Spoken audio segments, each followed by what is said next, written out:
Okay. All right, let's do it. My analysis of dating is somewhat similar to a free market capitalist. This is a very great introduction, like a good entry point into this conversation because it really is. And I've talked about this before. Obviously, there are certainly issues with that mentality right off the bat. I know that a lot of people get upset at me. We're gonna have some fucking conversations about human nature throughout this uh, as well, which will really upset people. Um, but let's get started. So all of the advice is gender neutral, and I'm just using girls as an example because that's my experience. Even though I have given the same exact advice to both men and women. Okay, and it applies for same sex relationships. It applies for trans folk. It applies to everyone for the most part. But I will be using girls, so don't get fucking too caught up on that, and then don't like reinforce the this notion that like all women are queens and I'm being a total fucking hypocrite and I'm being super manipulative or whatever. So let's get started. So number one, there's 7 rules that I put up. Okay, these are 7 rules that I talked about, and I'm gonna go over them very quickly. So number one was start talking to as many girls as possible, and this is the most important advice that I can give you guys, especially because um, you know this is a way for you to get better and combat your social anxiety. I think everyone probably has social anxiety, no matter how cool or social or extroverted they might seem. A lot of people start off with social anxiety. It's understandable. You don't know what's going on. You're afraid of being rejected, and that's totally acceptable and totally reasonable to feel scared at first. But the reason why I'm saying that you should start talking to as many girls as possible is because you'll be able to deal with that anxiety, and you'll most importantly figure out that it's actually not that rejection, that fear of rejection is something that you need to lose. You have nothing to lose but your chains, and in this instance, the chain is the fear of rejection. In order to get over rejection, it's the one thing you have to do. And at first, you're gonna suck at it and it's going to be embarrassing, but then you're going to realize that it's not the end all be all. You're not fucking dying when a girl flat out rejects you. And I talked briefly about how like some girls are fucking brutal, and I get that, and some guys are fucking brutal, and I get that, especially if like those girls and guys are constantly being harassed on a daily basis. Not every social interaction is harassment, but it might start coming across as harassment if especially if you're just inundated with requests every fucking day. And you have to be mindful of that when you're approaching girls. So they're being approached super often, so you shouldn't be rude or you shouldn't be disrespectful, especially if you do actually not even if, especially when you do get rejected, because you're gonna get fucking rejected a lot. Okay. And by doing all of this, you're going to understand how to talk to human beings in general. And after a while, you're going to get better at it. And that's really important because it's like training. It's like muscle training. You know what I mean? It's no different. The key to talking to girls is trying to get a point of mutual understanding and interest. You're trying to understand what they think, make them understand you a bit, get interested in what they enjoy, show what you're interested in, and confirm that they find you interesting. One of the things that I talked about off of that analysis was that these are like very basic rules, but the best word in the English language is your name that people want to hear. So get them to start talking any way you possibly can. And ultimately they're going to start becoming more comfortable with your existence. And if you guys have similar interests or whatever, you'll be able to get to a point where, oh shit, my fucking TYT ring just broke. Holy fuck, that's crazy. Look at this. I don't even know how that happened. You can't really tell. There's a little crack in the middle of it. Anyway, so that's really important. So now let's move on to number 2, okay? Operate on scarcity dynamics. This is going to be something that triggers a lot of folks, but you can't seem too available. And let me, before even I get into this, the reason why I mentioned scarcity dynamics is because the way we analyze value in other human beings is off of scarcity. The way, if you're too available, the other person, regardless of your social status, will start thinking not less of you, but will start thinking that they are higher on the totem pole, or they're valued at a higher position than you are, whether it be because of their physical characteristics or your physical characteristics, or even your social status, or it could be anything. It could be your personality. It could be a variety of different reasons. So that's why you have to make yourself seem unavailable. And this is the part where people get very triggered. But if you're unobtainable, human beings automatically assume that you are more valuable. And there are ways to do the availability. There's ways to get around availability. Don't look too overzealous. Don't seem too available. And actually get busy. And you get busy by talking to as many girls as possible. And you're not hyper focusing on one girl, because if the stakes are really high, you're afraid of fucking up. You're probably going to say the wrong thing. But if the stakes are low because you're talking to multiple people, then it doesn't matter. Then, you're not afraid of fucking up, and therefore you're probably going to come across more confident. Hasanabi, any evidence to support this, or is it all anecdotal? Jesus Christ. Fucking Destiny fans, dude. It's so hard. Okay. So the fuckboy mode that I engaged here, or fuckboy or fuckgirl mode here, is that you can have your red receipts on. Now, this is a fucking big secret, okay? This is a big, bad secret that I'm telling you, 1,284 people that are in this chat. This is something that you can do to show people that oh shit, I was too busy. I couldn't get back to you in time. I'm so sorry. And it is manipulative, and I totally understand, but it goes off of exactly what I was talking about before as far as scarcity and as far as increasing your value to actually get to a point that is your actual value, okay? And then don't act too excited. If you end up actually going on a date, don't act too excited. Don't go above and beyond. The example that I've used before is a girl that I wanted to take out on a date, and she's a vegetarian, and I wanted to go to a place that offers vegetarian food, but good vegetarian food. But if I were to go to a vegan place, for example, I would be trying too hard, meaning I'm doing everything. I'm going above and beyond to serve this person, to serve her needs, putting her needs above mine. Now, Hollywood and traditional media shows you that this is chivalry, and that this traditional dynamic is what should exist. Except if you tried anything that you've seen in a Judd Apatow movie, you would be deemed a fucking total creepazoid, and probably even have a case of harassment and on your hands, and you would probably have what is it? What's the fucking term for it? The legal term? A restriction? Or I can't even think right now. Anyway. Not everyone is so simple, shallow to equate someone's worth to their unavailability. Okay, whoever's saying that is completely incorrect, okay? All right.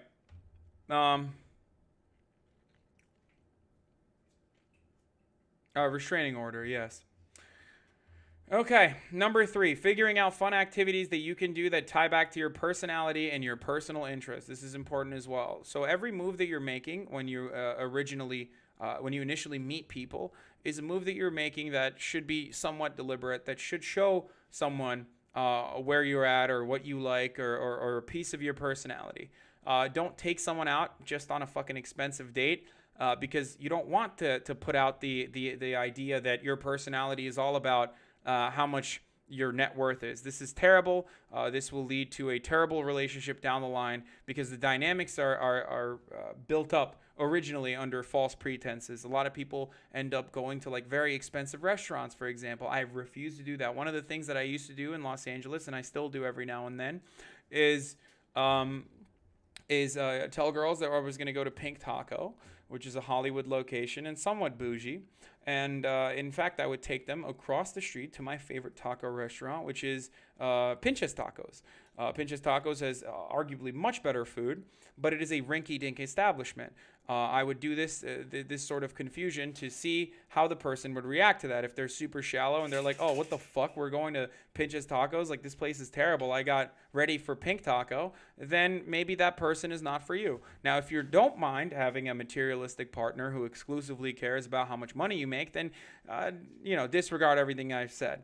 But no matter how much money you do actually end up making, you should still probably, and this is my perspective, you should still probably look for an individual who likes you as a human being and not for how much money you make or for what you look like even. But, physical attraction is still important. Maybe that's because I'm shallow, but physical attraction is still important in assessing whether a partner is going to, whether you're going to want to have sex with your partner or not. And sex is very important, and we haven't gotten to that point yet. Let's go to point number 4. Don't spend a lot of money on individuals ever. Don't fucking go out of your way to buy someone a drink, or don't go out of your way to take someone out on an expensive date, as I mentioned before, because this sets up the assumption that you're willing to pay for their time. You're not willing to pay for their time. This is mutual. This is built upon the foundation of mutual aid. You and the other person are interested in one another as human beings. I don't even like using this to break through that social barrier when you're afraid to talk to someone, because it's not great. It's just you're starting off the relationship on the wrong foot. I don't split the bill personally, but you can do that if you want. But I still get very Turkish and traditionally masculine when it comes to the bill. I usually like spending the money.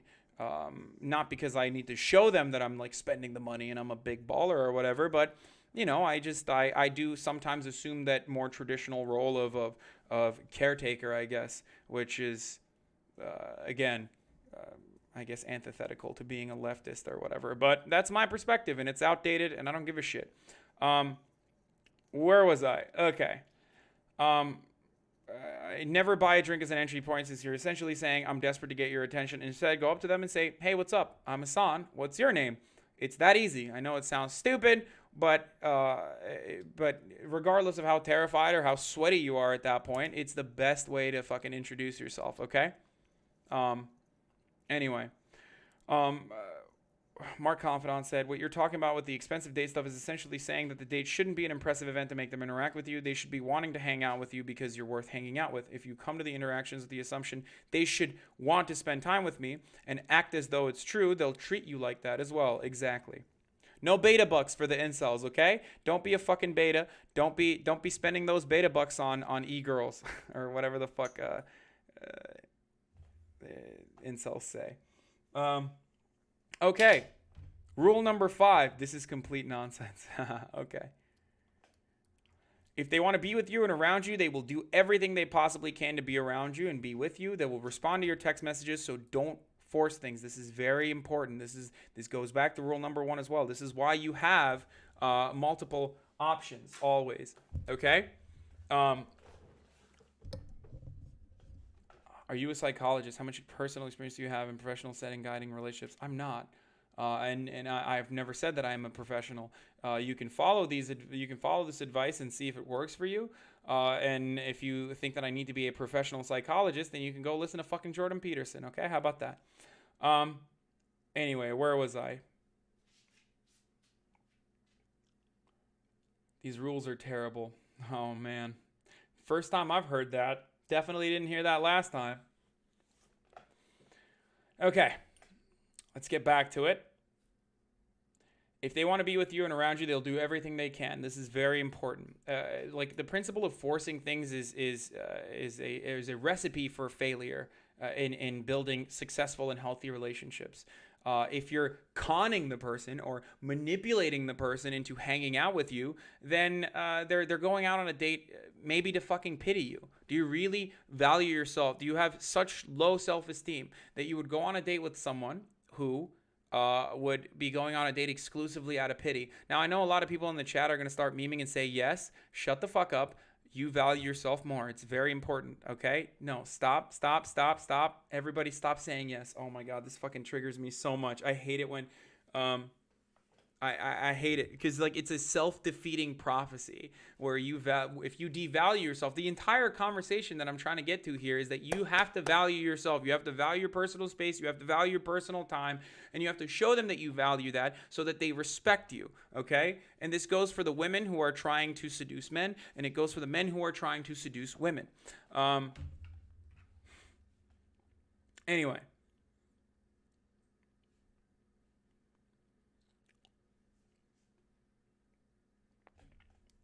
You can't love anyone if you don't love yourself. That's not true. I hate myself, and I love plenty of people, especially Dua Lipa. Dua Lipa, if you're listening to this, I love you. All right, back to the story.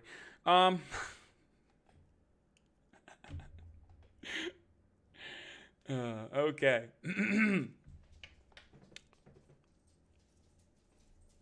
Didn't you say practice talking to women? I did say that, yes. Pokemon is in LA now. Pokemon, disregard everything I said about Dua Lipa. I love you more. Okay.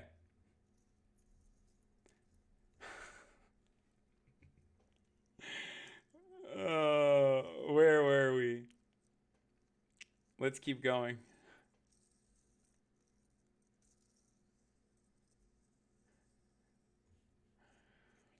If it means, okay, so everyone has their own threshold, but for me, if she's rescheduling for the third time, it's usually a wrap for me. It means you fucking move on, and she doesn't value your time as much as you value your own time, so move on. And then maybe at a later date, you can come back to it in due time.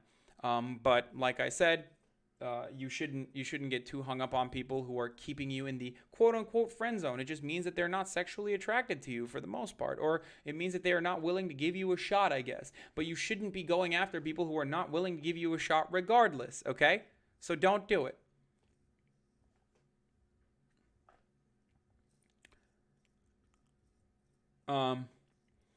It means that she thinks that if there's something better she could be doing with her time, which means she doesn't value your time. She thinks that there's a better things that she could be doing elsewhere when they flake on you. So you don't need to be around a person who thinks that there are better things that they can do than to meet you. You're a fucking awesome person. You need to constantly remind yourself of this fact if you have a hard time coming to terms with that. Okay, an opportunity may come around at a later date when you have nothing going on, but don't forget that if you're not responding and they're not making an effort to meet up with you again, you should move on to the next person. And this goes back to rule number 1, talk to as many people as you possibly can. Number 6 is don't force it. Stop saying, fuck this ghosting bitch. She obviously wasn't the right girl for you. Don't be overzealous. Don't be entitled, and don't try to manipulate girls into having sex with you. Obviously, again, these are all very important things that it bears repeating for some fucking weird reason. But like, don't get toxic. Don't get upset and annoyed. No one is entitled to. You're not entitled to anyone else's time, and no one is entitled to your time. So the same kind of advice that I give you about your self-worth, acknowledge that the other person has about their self-worth. So, you know, if she flakes on you 5 times, then what's the point, really? The other person clearly doesn't treat you with the respect you deserve, and you're their fallback plan, at which point it's not going to be successful anyway. If you want to have sex with this person, it's not going to be successful. You're not going to get pity sex. Like, that shit never fucking happens. I guess it happens in Hollywood or whatever, but... Destiny mentioned... Okay, we're going to talk about that in a second. Anyway...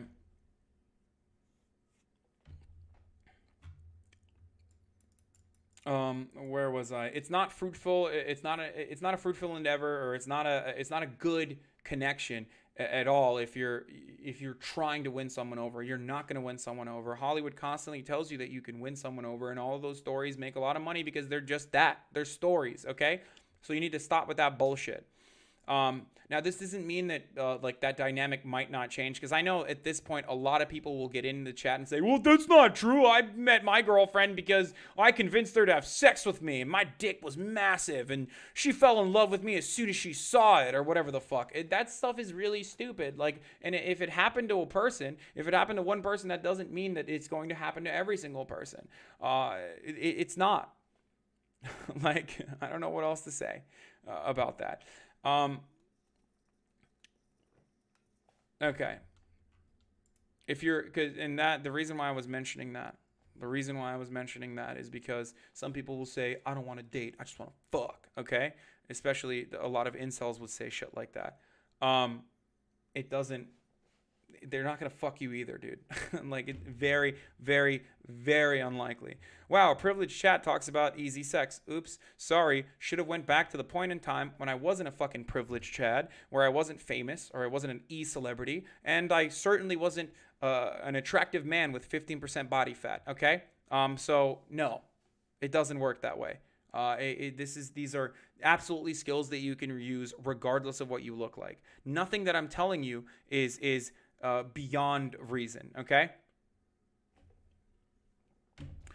Number 7, and this is key again, use a vibrator. Once you actually get to the point where where the other person is allowing you to have sex with them, then holy shit, you best fucking perform. And one of the most important dynamics of performance is to understand what your partner needs and what your partner wants. Everyone is different. I've had sex with hundreds of women, and I have no idea what the latest girl that I'm going to hook up with is going to want or need. Now, there are certain things that you can always do. One of them would be one of them I highly recommend is learn how to go down on women and or men if you're dating men, because that's really important. That's a very good way of gearing up to and also learn the importance of building up that tension, because that's really important as well.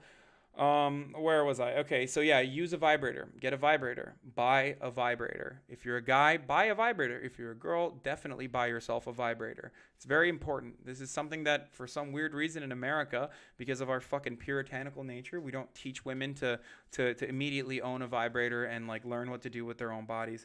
What if you're uncomfortable with oral sex? Get comfortable with oral sex. I don't know why you would be uncomfortable with oral sex. I mean, if your partner is uncomfortable with oral sex, that's an entirely different story. And you know, you have to communicate through that, because everyone loves oral sex. Really, holy shit, dude. Anyway. Doesn't a vibrator make you less sensitive? No, it doesn't. That's a fucking bullshit lie. Even the most powerful vibrators like the Hitachi Magic Wand, which I have and I recommend, it's more advanced. Don't do it if you're not ready for it yet.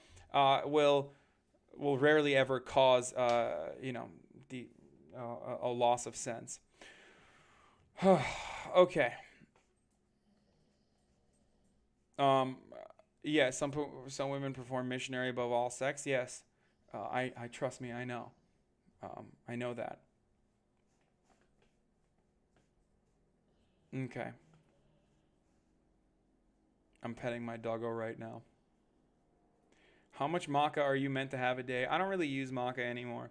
All right, let's keep going with the vibrator. So in my experience with the girls I was with, when I would whip out a vibrator, they would be like, this is fucking dope, okay? This is very important. Like, no one is ever, don't be fucking insecure. Don't be that classic insecure little boy, little baby who's like, oh, she loves a vibrator. That means she doesn't love your dick, bro. Understand the difference between a G-spot stimulation and clitoral stimulation, okay? Clitoral stimulation is the overwhelming majority of orgasms that women have when they do actually end up having an orgasm. This is a conversation that you could be having with female friends, which is going to lead to the bonus point, which is have female friends or have members of the opposite sex as friends that you don't have sex with, that you're just fucking friends with. I know that sounds really crazy, but it's definitely a good thing to have female friends, because you can ask them for advice and you know, find out that, holy shit, members of the opposite sex have the same interests that I do. I know that this is shocking, but it bears repeating on a fucking Twitch chat 100%. Okay. Imagine having friends, lol. Is it true that if you don't use it, you lose it? I would have lost my penis in the past 2 weeks and I haven't had sex, so I still have it, so no. Yeah, clitoral stimulation is important when you actually end up getting to the point. Okay, where was I? It's going to make it much easier for you. You're actually going to make a person come for the first time ever, probably, since they're not faking it. Suggest using vibrators to your female friends, to everyone around you. Everyone should have a vibrator. I highly recommend it. I am beating my dog. He loves it. He loves getting slapped in the ass. None of them have asked you why you have a vibrator. Yeah, some people ask me, and I'm like, why? Because it makes sex better for you. Call Peter right now. Go ahead, bitch. Call the cops. So people have also asked me how to talk to people, and I said dating apps are good and useful. And never forget, don't be a fucking toxic idiot, okay? Don't be toxic. Don't be a fucking moron. Understand that the other person is probably bored with your shit, even if they are being, even if they're not giving you the response that is worthy of your person, that still doesn't change the reality that they're probably getting inundated with requests and they're probably annoyed and they're probably misreading your advances or whatever. Just fucking chill. Like don't get annoyed. Just move on. Just move the fuck on. So no, dating apps aren't literally only good if you're hot. That's not true at all. The best example I can give you about why that's not fucking true at all is my brother is not the most attractive person on the planet, but he fucking pipes it up on dating apps. He has a healthy relationship now with a girlfriend that he met on a dating app, if I'm not mistaken. So everybody shut the fuck up, okay? Anyway.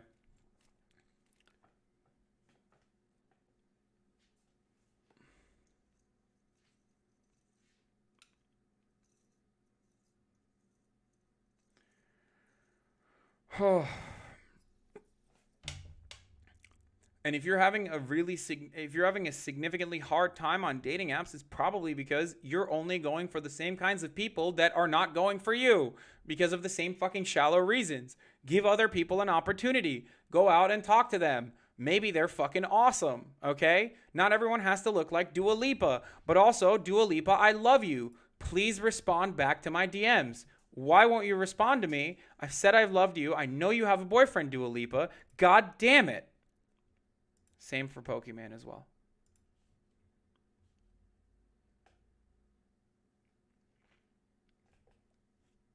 Do you use a different vibrator on different women? No, I use the same one. I clean it. I showed you my hog. What the fuck? If we...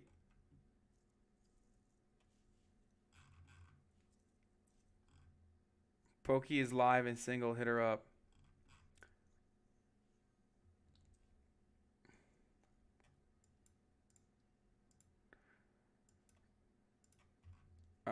Where was I think a lot of incels under Madam the feet. I need them, please. Okay. Where were we? All right. So dating apps are good. Engage with people in your vicinity. You don't have to go fucking crazy, but dating apps are good for texting and stuff like that. Look at things like By Felipe. Okay. Look at Instagram accounts like By Felipe and never do anything you see on those Instagram accounts. Because I'm sure all of you motherfuckers at some point have written some toxic ass bullshit to a girl who like you thought led you on, but then decided otherwise, decided that they didn't want to fuck you or whatever. Like that doesn't mean that they have to fuck you. There's no point in time where anyone has to fuck you. I can't stress this enough. I understand that it might feel like you've put in a significant amount of work and you've worked so hard and you want the coochie. You really want it really, really bad. And like, come on, why can't I get it? I've worked so hard for it. It doesn't matter. You don't own that person's body. Okay? This isn't fucking Ancapistan. There's no consensual slavery. Okay?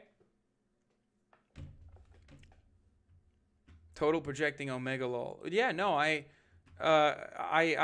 get it. Like I've been there. I've felt shitty after like talking to a girl or spending time and like going on a date, but I understand that it doesn't matter. They don't have to have sex with me. They don't owe me anything, okay? Anyway, there are common topics that you can talk about.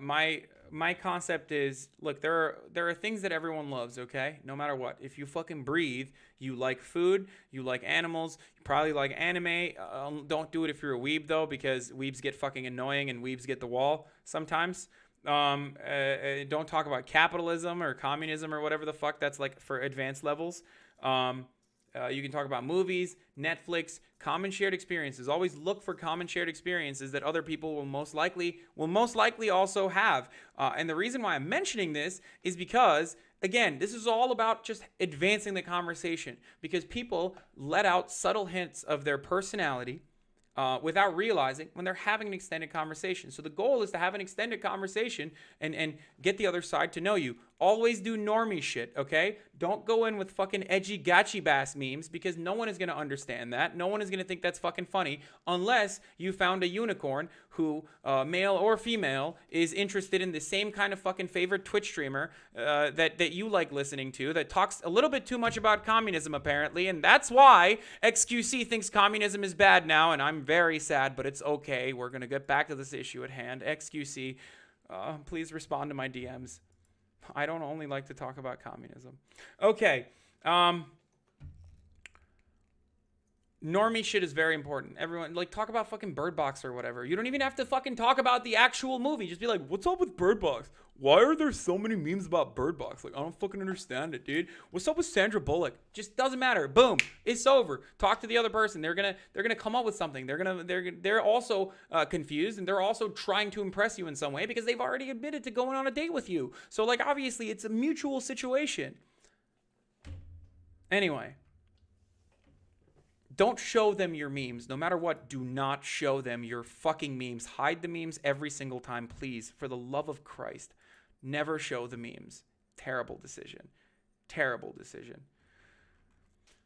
So you're saying be fake. What the fuck? I thought you had self-worth. Oh my god, dude. No, everyone is fucking fake in the beginning. Everyone tries to hide the really significant baggage. That's what both parties are doing. You're putting on your best self. You don't go in to a fucking first date looking like dog shit when you probably look like dog shit 98% of the time, okay? There's a reason for that. Is that being fake? No, that's not being fake. You're being presentable. You're putting on your best face. This is what both parties do, and it is something that you should be doing as well if you're not doing. Okay. The whole point is that, you do the normie shit. It's the entry point until the other person is comfortable around you, and then you can actually get the more specific things that you like or more specific things they might like and your opinions on them. That's the point when the other person is comfortable around you. That's when you can show the memes. But usually, don't show the memes for the most part. I don't think anyone would like that. Okay.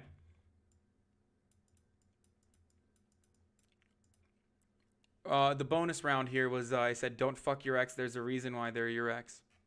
And then the rule is always masturbate. Rub one out and figure out if it'd be a bad idea to fuck them post-nut. Then if it still doesn't seem like a bad idea, maybe fuck your ex is what Mark said. I don't agree with that. Don't fuck your ex regardless. And also, always jerk off before making these important decisions, okay?